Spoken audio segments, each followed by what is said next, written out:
And the treatment needs to focus on either a single or a multidimensional focus. And we know that with prevention, that universal kinds of things are great with younger kids, and yet they're not so good with older kids, because we're bringing kids together oftentimes to do the, in those kinds of situations.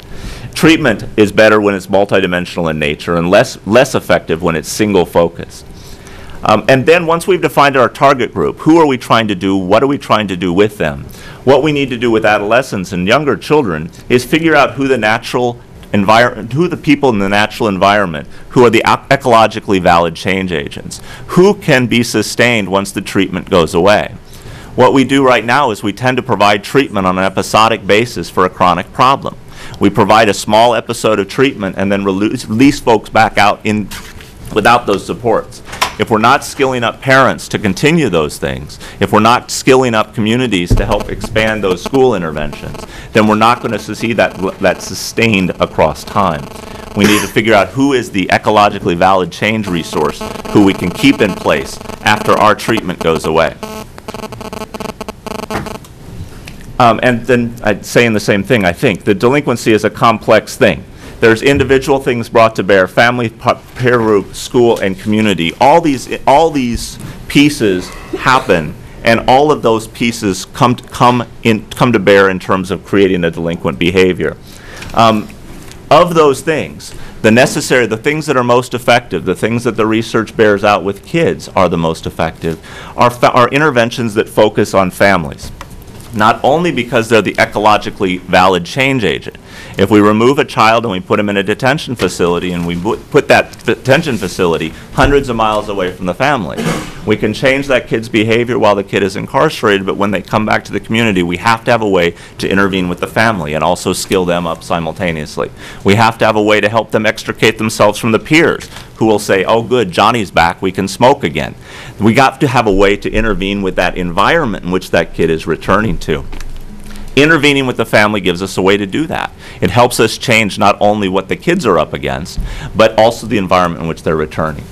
Even when kids are older and aren't returning back home, we know that they have ongoing relationships with those families.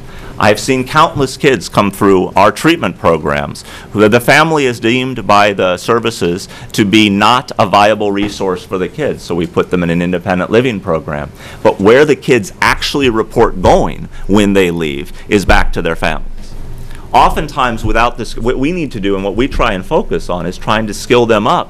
When they go back home and they are the only ones in their family that has a home and has a job and has an income, they become a magnet for the larger family as a place to come. And they need skills of how to deal with that when mom comes for a place to crash or dad comes for a loan. How do you deal with those family members? So family, not just in the sense of a sustainable enforcer of discipline, but also in terms of the long ongoing relationships that one has with their family of origin. Those models, even as we move into later adolescence, the empirically validated models of how it is that kids get to be delinquent. This is the Elliott model, which is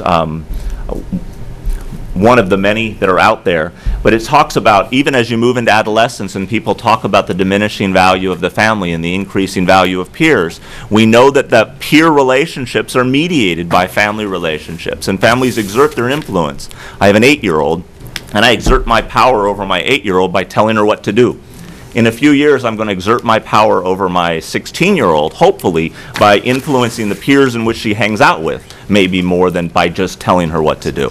The family still is going to exercise a responsibility and a role in directing behavior, but it then can happen indirectly through the peer group. The same thing, and this is, I'm sorry for the slide, this, the complicated models we like to come up with down at the Social Learning Center. But the idea here being that if you look at the development of delinquent behavior, there's a predictable course here.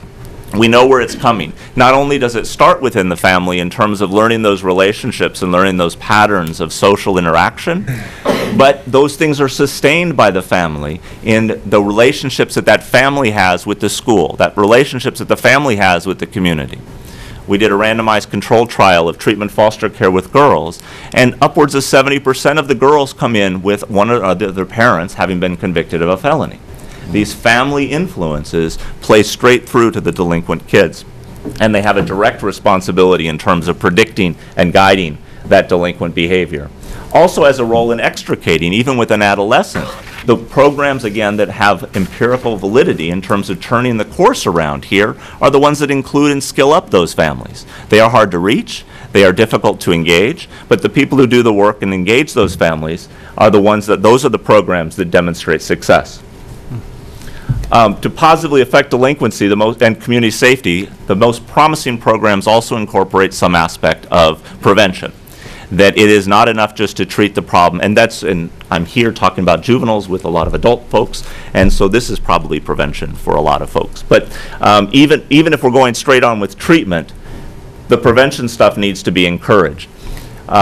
Effective prevention folks also focus on caregivers and focus on caregiver arrangements.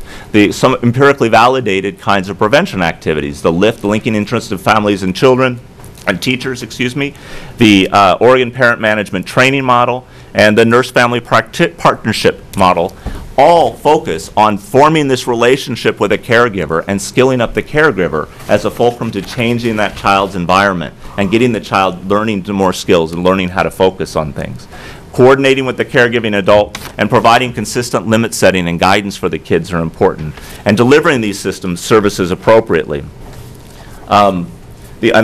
So again, the empirically validated things like LIFT. The other one that we have seen some success recently in terms of child welfare population, there's a huge overlap between child welfare and juvenile justice populations, has been involved with just focusing child welfare coordination on those kids who are, the child welfare casework, on those children who are acting out at the highest rate and foster parents who are saying that they are the most distressed by the kids' behavior. If we can target intervention for those folks rather than spreading our casework evenly across, we can target those to the placements that are most likely to disrupt, and disrupted placements being a high predictor of later acting out and delinquent behavior. But looking, for instance, at a clinical trial of the LIFT program, LIFT was started down in Eugene, included a parent management training component and also a classroom skills behavior intervention. Basically what they did was went out on the playground and gave rewards and incentives for kids for positive school interaction, positive peer interaction. If you hang out with your buddies and you guys are nice to each other, we're going to give you, they gave them Scooby Loops, these little bracelets that they would wear on their hand. At the same time, they were also teaching the parents what they were doing and how to be skillful at teaching the kids to do the same thing. Several people mentioned in terms of kind of the long-term outcomes, which I'll get to in a second. But the control group here, the kids at the beginning of the intervention looked a lot like the kids at the end. And there was basically 4 groups. Kids who hit sometimes, kids who hit once in a while, and then down the end are kids who hit all the time. And at the end of the intervention, these are the kids that didn't get the intervention, but at the end of the time period of the study, the kids in the control group looked pretty much the same. Kids in the intervention group, what we did, I think meaningfully here, is it did not happen that we eliminated hitting from the school. When you went in, kids were hitting and kids were still hitting at the end of the intervention. The effect of the intervention were on the outlying group of kids. In the same way that there's a group of juvenile justice offenders who the police officers in any neighborhood will be able to tell you who those kids are and who those families are who are violating at a high rate. There are kids in schools who hit at a high rate. And the effect of the intervention happened on those kids who were having the most acting out kinds of behavior problems. And then when we followed those kids up across time, these things affected the kids' behavior out into the future. So the pre-treatment was happening, it was all terminated by grade 4.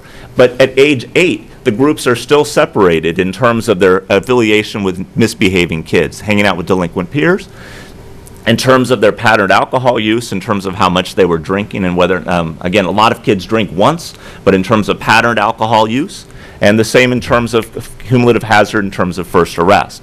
So not only are we seeing that these kinds of intervention, this is one thing that's important about any kind of empirically validated intervention, is not that it just has an effect, but that effect is sustained across time, and it's referred to oftentimes as a fan effect. That drop in the bucket will expand out and start hitting other areas. Because these things are multi-cause, if we are effectively intervening, you're going to see that effect happening across multiple domains.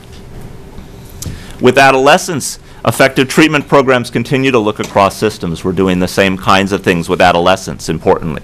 We're looking across not just the family, but we're looking at the school, we're looking at the community, we're looking at the peer group, we're looking at all of those places in which the kids are engaged.